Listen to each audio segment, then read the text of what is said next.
చేసుకుంటే నన్ను ఏమైనా చేయగలమ్మా, నాకు బిడ్డలు ఉన్నారని చెప్పాడు సార్. సరే సార్ నేను కూడా ఏం చెప్పను, కాకపోతే ఇటు నుండి బయటపడే నన్ను కానీ బయటపడైతే చాలు సార్ అని చెప్పిన. 11 నెలలు బాధ్యత పడినాయి సార్ నేను. అంటే 11 నెలల్లో ఆ పని చేయకపోయినా సరే నీకు భోజనం పెట్టేవారు వాళ్ళు? పెట్టరు సార్ ఆడ నా రకం అన్నమే పెట్టరు సార్. నాకు ఆడ అన్నం పెట్టరు.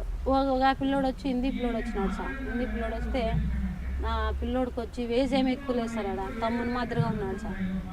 అన్నం ఆకలి తట్టుకోలేక కడుపు నొప్పి పడిపోయినా సార్. నేను అన్నం పెట్టమని పెట్టలా. నువ్వు ఒప్పుకో, నేను పెడతా అన్నము, నువ్వు ఒప్పుకో దానికి. నేను అన్నం కాదు కదా, నీకేమి ఇష్టమైతే చేసి పెడతా అంటాను సార్. ఆయన నువ్వు చచ్చిపోవడం అన్నం తిని ఆ బాధలు పడేదానికంటే చచ్చిపోయేది మేలు కదా సార్ అని నేను చచ్చిపోయేది బెటర్లే అనుకుని ఆశిడ్చి పెట్టేసిన సార్. నేను ఈ పుష్ప అమ్మాయి ఏం చేసినారు, అన్నం ఆకులు తట్టుకోలేదు సార్. అన్నం ఆకులు తట్టుకోలేక అమ్మాయి లొంగింది సార్. లొంగింది. అమ్మాయికి చాలా హింస పడతారు. నాకు ఎట్లుంటుంది సార్ మనిషికి? చూడు ఎవరు లేకనే కదా